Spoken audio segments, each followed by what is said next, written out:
Les amis, ceci est un message pour toutes les femmes, à l'endroit de toutes les femmes, en l'occurrence, celles-là qui vont dans une relation avec des enfants, un enfant ou des enfants d'une précédente union.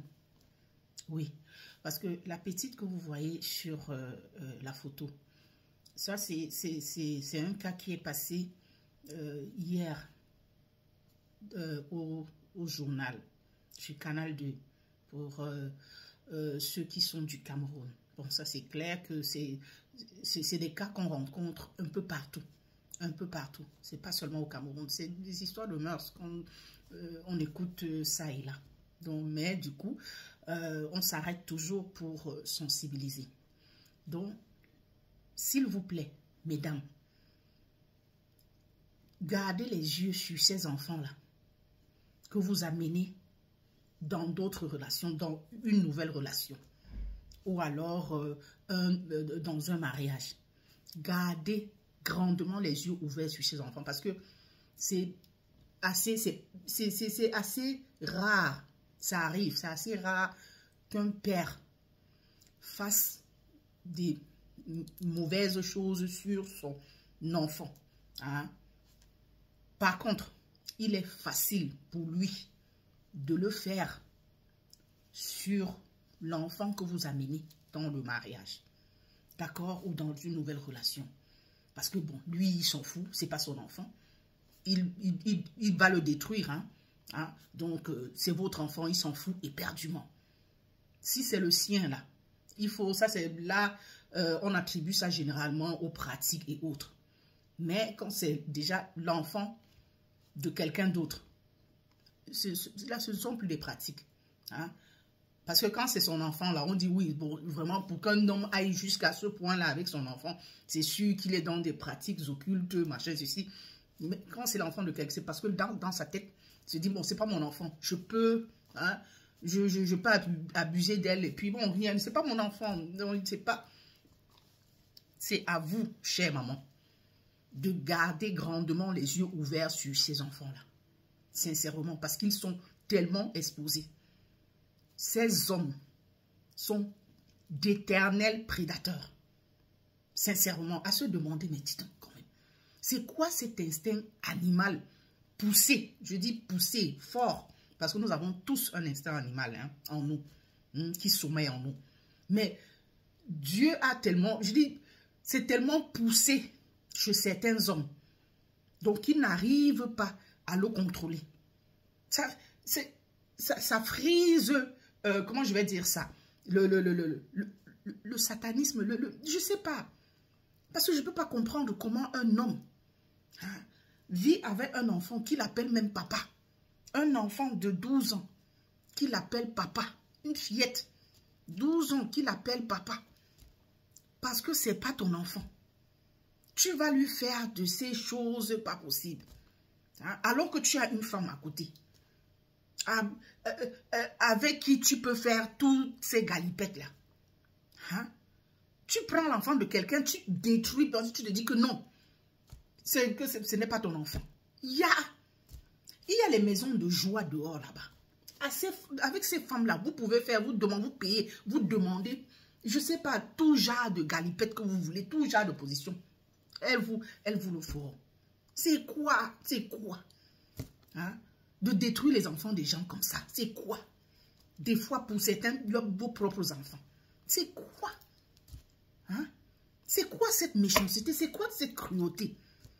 En fait, la petite sur la photo n'avait que 12 ans quand ceci a commencé. Sa maman va en mariage avec elle. Le monsieur, à ses 12 ans, comme je le disais, a commencé à la bâillonner. Donc, il la bâillonnait, attaché mains et pieds, et il scotchait la bouche avant de lui faire ça. Devant et derrière. Et il l'a laissé attacher. Il l'a laissé attacher. Donc la petite se débattait, se débattait, se débattait.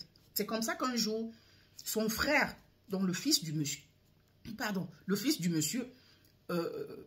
surprend la fille en train de se débattre, mais attachée et tout. Il la détache. Il va vers son papa, il demande, mais papa, comment toi tu peux la bâillonner comme ça, machin? Hein? Il dit que non, il faut la laisser. Donc, il attribue ça à une punition. Il a sorti une bêtise comme ça, une punition. Donc, quand tu la vois attachée, il faut la laisser. Donc, il a fini de faire son forfait. Il laisse encore l'enfant choir là. Hein? Bâillonner et tout.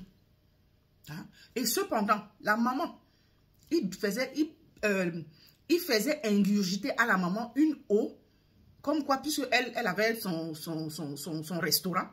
Donc, quand elle revenait le soir, toute fatiguée et tout, il disait, non, il faut boire ceci. Tu vas bien dormir. Donc, ça va te soulager. Tu dors bien et puis, le matin, quand tu te réveilles, tu es bien soulagé. C'est comme ça que la maman dormait profondément. Elle n'entendait rien. Rien. Tout se passait là, sous le toit. Elle était à côté. Mais rien, elle n'entendait rien. Hein? L'enfant est allé... En fait...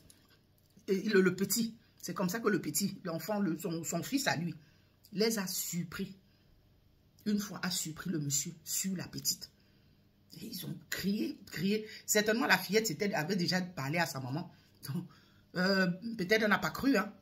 Peut-être parce que dans le reportage, on ne l'a pas dit. Certainement, c'est pour couvrir la maman. Elle n'y a pas cru. Hein. Donc, chaque fois qu'elle sortait de son sommeil, excusez-moi, j'ai un chat dans la gorge, excusez-moi. Donc, chaque fois qu'elle sortait de son sommeil, l'enfant racontait, elle prenait ça peut-être pour les histoires ou les petits mensonges des enfants. Hein?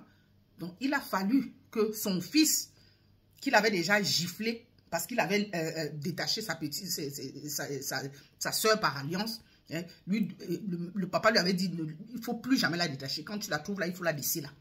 Hein? Donc, il a fallu que l'enfant surprenne son papa, le garçon surprenne son papa sur la petite. Mais pour tous les deux qui se joignent à sa soeur pour encore bien allaiter la maman, qu'on faisait dormir donc avec le somnifère et tout. Hein? Afin que l'histoire, quand elle allait confronter le papa, il a nié. Il a dit non, c'est pas vrai. Donc, qu'à cela ne tienne, elle amène l'enfant voir son géniteur. Le géniteur, on amène la petite à l'hôpital. Et on découvre que et le devant et le derrière.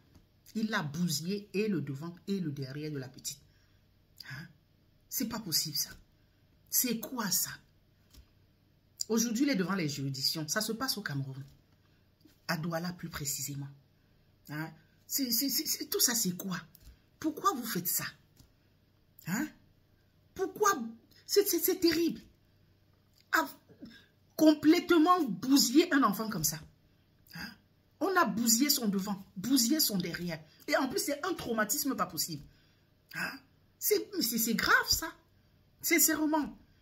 On en parle tout le temps, on tambourine tout le temps. Et quand il est confronté, quand la femme le confronte, il lui dit non, qu'elle va aller porter plainte. Il dit non, allez là où vous voulez, hein, rien n'arrivera. Mais c'est toujours la même rengaine, la même chanson. Rien ne va arriver. Et les gens continuent avec leur forfait. Hein. Le papa de la fillette est monté au créneau. Hein. Il dit que bon, que le monsieur chantonne partout, qu'on n'a pas d'argent, donc que rien ne sera fait. Ah, on lui a demandé, les juridictions lui ont demandé de se calmer, qu'ils vont mener cette affaire jusqu'à son terme. Donc, le monsieur est en garde à vue. Espérons, parce que des fois, on les prend comme ça, on les met en garde à vue. Hein? Mais après quelques temps, il suffit qu'il soudoie là et après, on le libère. Et c'est comme ça qu'il va continuer avec quelqu'un d'autre. Ouais, c'est quoi ça? Hein? Du coup, c'est la raison pour laquelle j'ai appelé ici, à l'entame, les mamans qui vont dans des relations ou en mariage avec des enfants d'une précédente union. S'il vous plaît, vous voyez que la justice ne fait pas son travail comme il se doit. Hein, le travail tant attendu. Donc, pardon, ne baissez pas les bras. Gardez les yeux ouverts sur ces enfants que vous amenez en mariage là. C'est grave ça. C'est terrible. C'est pathétique. C'est ignoble. Hein? C'est dégoûtant, sincèrement. Ça doit s'arrêter enfin. C'est pas possible. Ça perd les popettes.